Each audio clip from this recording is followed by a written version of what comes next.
Reading English stories is hands down the best way to pick up English. As you go through each chapter, I'll break down some new words for you. Start with Chapter 0, linked in the description. Volume 1, Chapter 2, Expressionless Maid. Lilia was once a guardsmaid for Asura's concubine. A guardsmaid is a maid who is also a guard. Guardsmaids will usually do a maid's job, but if anything happens, they will take up a sword to protect their master. Lilia faithfully accomplished her duty. As far as her work as a maid is concerned, there were no complaints. But as a sword fighter, her ability is average, dime a dozen. And thus, she got careless in a battle against an assassin who targeted a newly born princess, and she got injured in the leg by the enemy's dagger. The dagger was coated with poison that was specifically meant to kill royalty. There was no detoxification or healing magic that was capable of treating such a calamitous poison. Have you heard of the term calamitous before? Calamitous is like when everything goes really, really wrong. It's when a big disaster or a terrible event happens that causes a lot of trouble or harm. For example, imagine your birthday party getting rained out, the cake falling on the floor, and the balloons popping all at once. That would be a calamitous birthday party. The wound was immediately treated, and she survived, thanks to her doctors trying a variety of methods to cure her. But there were side effects that lingered. There was no problem caused to her everyday life, but she could never run or stomp again. The kingdom then sacked her without hesitation. It wasn't an uncommon occurrence, and Lilia accepted this fate herself. Having lost her abilities, it was a given that she'd lose her position. Even though she wasn't given compensation money, she considered it fortunate that she wasn't secretly silenced because she served in the inner palace. Lilia then left the capital. The mastermind behind the assassination attempt wasn't found. Having understood the rules of the concubine's staff, she knew there was a possibility she might become the next target. Have you heard of the term concubines before? Concubines were like secondary wives back in the olden days, especially in some cultures.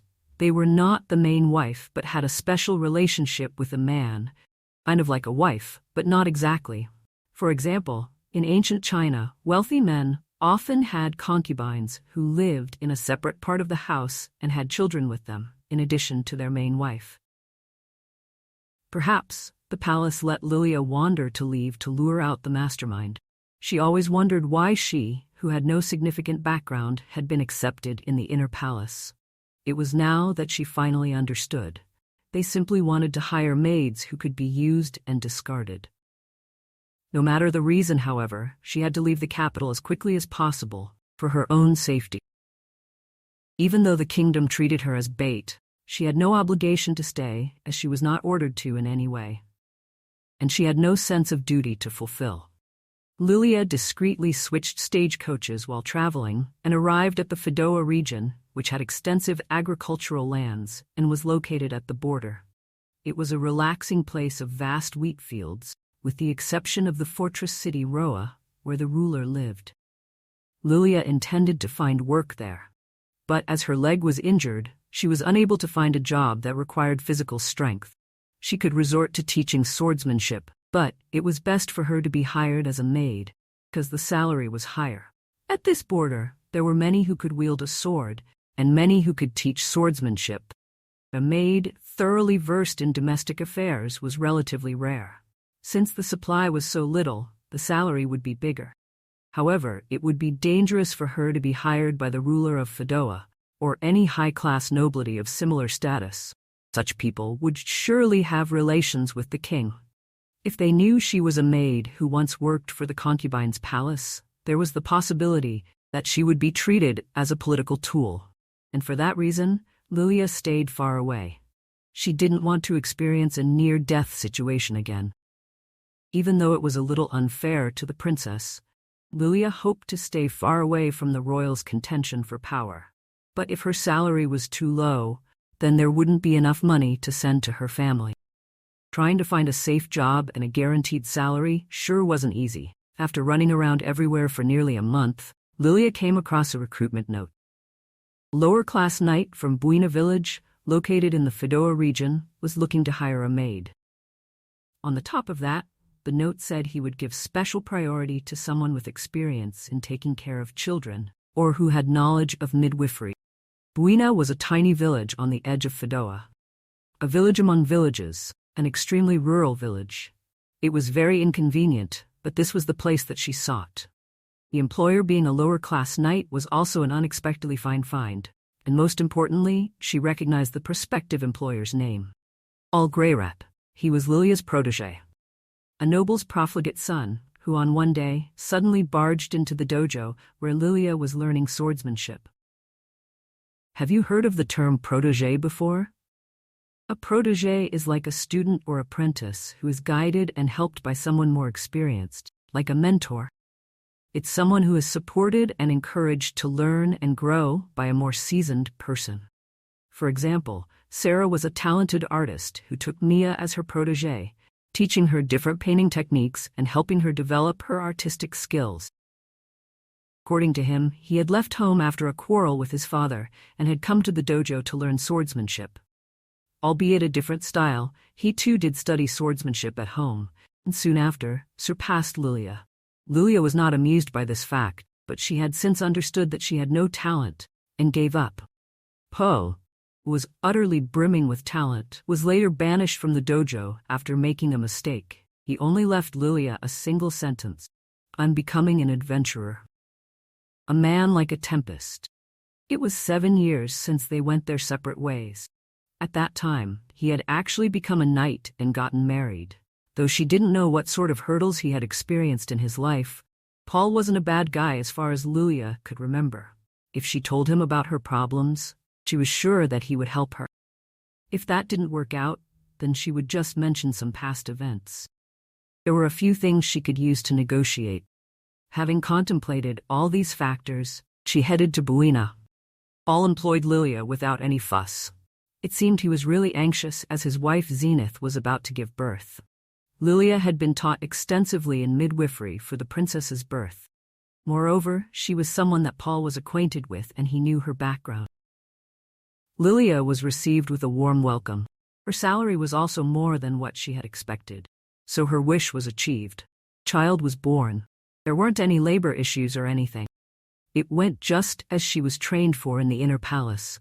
There were no problems at all. It was very successful. However, the child didn't cry when he was born. Lilia broke into a cold sweat. The baby drew out amniotic fluids immediately after he was born, but he merely lifted his head up without any emotion and made no sound.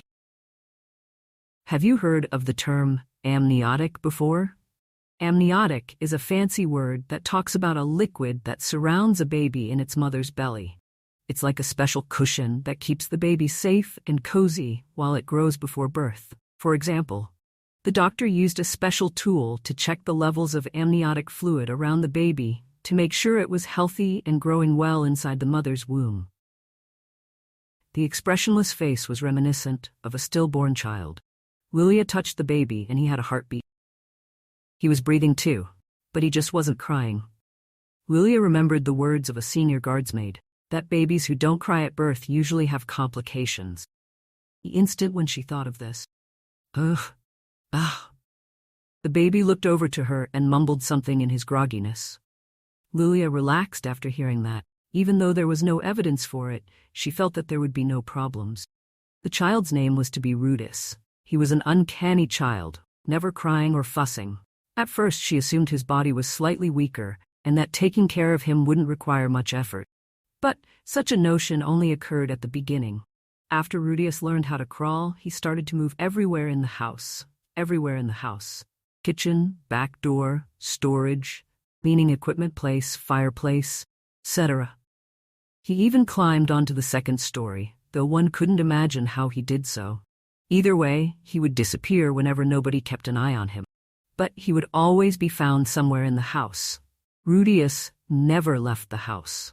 He would occasionally look outside the windows, but it seemed that he was still scared to go outdoors. Lilia was instinctively afraid of this baby, and one had to wonder when it began. It was probably the moments when she found him after his disappearances. Most of the time, Rudius would be smiling. Sometimes he'd be looking at the vegetables, staring at the flickering candle flames, or just looking at panties that were yet to be washed. Rudius mumbled sounds and showed a smile that made people feel simply disgusted. It was a smile that naturally disgusted people. When Lilia was working in the inner palace, she'd had to go to the main palace for her missions. And the higher-ranked officials, nobles that she met there, had similar smiles. They were bald, had pudgy bellies, and were leering at her when they stared at her breasts, very similar to a baby that was born not long ago. It was exceptionally scary when she had to carry Rudius. His nostrils would flare, the corners of his mouth would rise, and his breathing hastened as he buried his face into her chest. And then he would make strange noises. And seemingly laughing as he made these sounds. At that instant, Lilia's whole body was dominated by a terrible shivering cold, and she has the urge to throw the baby and smash him into the ground. This baby was not cute in any way. That smile caused fear in others. It was the same smile the high-ranking officials had when they bought many young female slaves. He was supposed to be a baby who has just been born. Lilia felt unbearable discomfort, and even experienced feelings of peril when she thought things over. This baby was very strange. Could there be that there was something bad possessing it? Or perhaps it was something similar, like a curse. Having thought this through, she started to feel extremely anxious. She went to the item shop and spent the pitiful amount of money that she had to buy some necessary things. When the gray rats went to sleep, she did her home's ritual to chase evil away. Of course, this was kept from Paul and his family. The second day, after carrying Rudius again, Lilia understood. It was useless, and he was still as disgusting as usual. It was eerie that a baby would show such an expression. Zenith said, "When feeding this baby milk, he will lick." This had become just outrageous. Paul had no restraint when it came to women, but never did he become disgusting to this extent. This was too strange to be dismissed as hereditary. Lilia remembered again. She had heard of a story in the palace.